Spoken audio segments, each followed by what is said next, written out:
Hey guys, so this is another one of my disorganized thought videos, but I wanted to talk about this quote. It kind of goes from here. This quote that hit me like a ton of bricks from I Am That, which is there are opposites, but there's no opposition. And so if you think of light, there's no source of dark. There's just a source of light. And so we call light and dark opposites. But there's no opposition to the light. Now, apply this to relationships, to causes in life, to politics, to battles between yourself and your own psyche, what you should do, all of these things. The opposition is the illusion. There's no resistance, really. We sort of enforce that on ourselves. Enforce isn't quite the right word. But I see this so often. I see this tendency to play devil's advocate. And if you've ever observed yourself around friends, around how some friends just bring out this completely different personality. If you have a friend who's completely wild and fun-loving, you're probably going to be the responsible one and start to act way more practical than you did around a friend who was super practical and just never let loose. You would be the one who is constantly trying to get them to have fun. And whenever someone says a bold statement, often our reaction is to say something to refute it. And this happens with spirituality and non-duality all the time. And so, as you've probably noticed, anything you say about non-duality isn't true, and yet it also has a deep truth to it. And you start to see how the truth in religions, you start to see the truth where you thought there was none, and you start to see the false where you thought there was truth.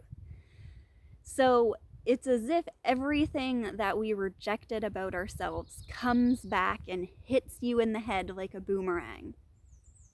And in awakening, you'll see this with your own psyche and your own sort of life story. You'll see things that you haven't resolved. So, for example, for me, when I was a little girl, I felt I was very passionate, like Christian, patriotic, and also felt very vulnerable and less than men because I was female. And that sort of, the feeling that way about being female continued and persisted. But as I got older, I wouldn't even fly an American flag. I went so against opposite thing, and I was so triggered by Christians and Christianity. Oh, there's a porcupine over there. I was so triggered by Christians and Christianity that when I was awakening, I saw the magic of Christianity. I saw everything about it that I loved, and it just completely flooded my heart again. And I saw patriotic symbolism everywhere and just appreciated it again. It seemed so ridiculous and silly. And instead of seeing it as an insight, a lot of us kind of take it as something new to worship or identify with, and that can be a trap you fall into. It can also be very funny if you if you have it in you to laugh at yourself for it or laugh afterwards.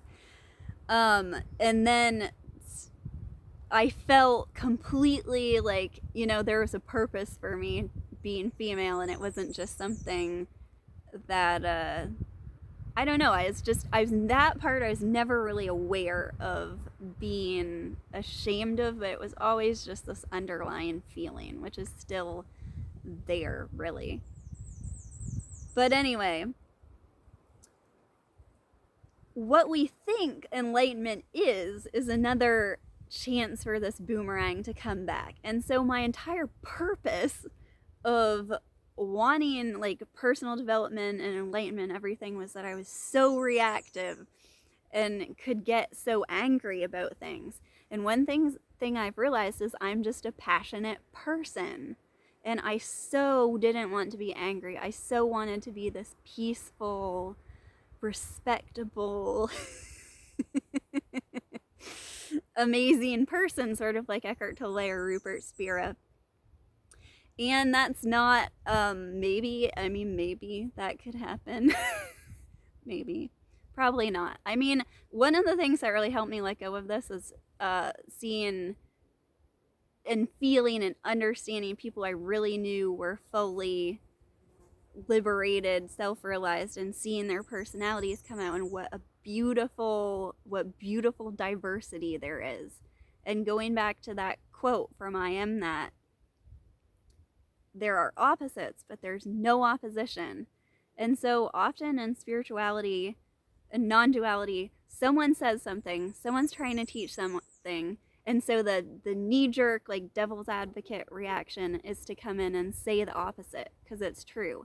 And we have to be mindful of doing that, because that plain devil's advocate, that reaction, is actually unconscious.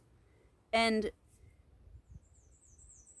you can see in your life, like, this is a weird example I want to talk about. So some of my property got disrespected in a party that these young guys threw by my house.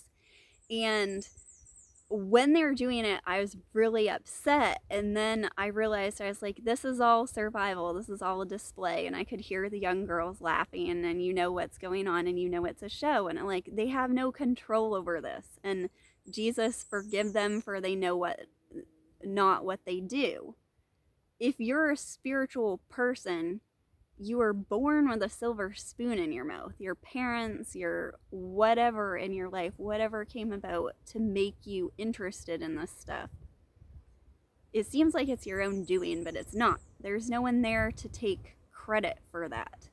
And just as there's no one there to take credit for it, and there's even, I mean, you can start to say some really controversial things. If there's no self, if there's no you, then there was no Martin Luther King and there was no Hitler. That was just an effect. And so there are opposites, but there's no opposition. And that, when that stops triggering you, when there's no opposition to that, it's seen that that is the clearest, purest allowing of love. That love doesn't have to be made. That love is just there for everyone. And so after my property was disrespected and all of this happened, I saw, I was overlooking it, and I just saw like a couple different, I wish I could describe it specifically, but there's reasons I can't. I saw a couple signs that were just like, yes, like this is freedom, this is illusion of freedom and sort of predeterminism coming together, and it was just this amazing thing. And literally a minute later, another neighbor stopped by and told me how angry he was about it and how he was going to talk to them and make sure it wouldn't happen again. And then another neighbor stopped by, and there was another strange like sign as he was speaking to me. And I realized at that moment, I was like, my entire personality, like being sweet and nice to my neighbors, is completely survival and cause and effect. Like, I would just, by circumstance, I am those boys who destroyed the property. There is no, this story unfolding is completely me. And I saw as in my community how my personality is just an effect of, that's the way I'm most taken care of. That's the most, what serves me most in my survival. And so someone who's a complete asshole to their neighbors, does that make me better than? No, not from this perspective whatsoever. And so it really helps to see how you fit into things and see how survival kind of plays in. And you can, though there's really no cause and effect, and though there's really no predeterminism, and it's all way more, nothing can be said about it than that, it can be really helpful to think through and tell a new story about things. Even if it's another story, but to tell yourself another story about things, because we're so used to seeing things in a certain light and changing that and being curious and creative to tell a different story, and then that allows you to just let go of it or laugh it off or just see the amazement in it. And it's funny how when you set your intention to forgive someone, you set your intention to see something from a different angle, the universe pulls out all the stops to help you to do that, and just can turn someone disrespecting you into this really beautiful experience. It's just strange how that happens. And of course, we want the best for everyone. We want the best for ourselves. And this is part of survival. And this is part of why people who are on this path should have some of the most courageous ideals and dreams for society. But they know there's nothing opposing them. There's nothing holding them back. So why not? You have all the reason in the world. And that's why some people with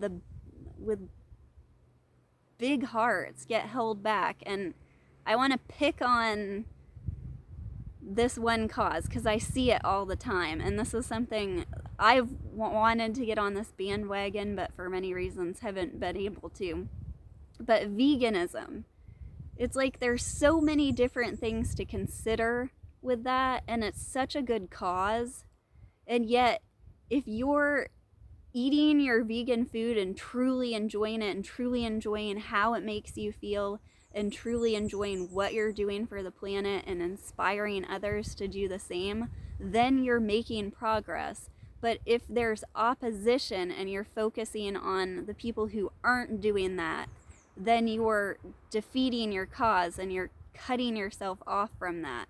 And if awakening is your goal, try not to go in those directions because, like I said, they come back like a boomerang and hit you upside the head. And it's not that it's painful. It's shocking, it's funny, it's hilarious. But the more you try to embody oneness, the better it is for everything, as we all know. So, I love you guys. Talk to you later. Bye.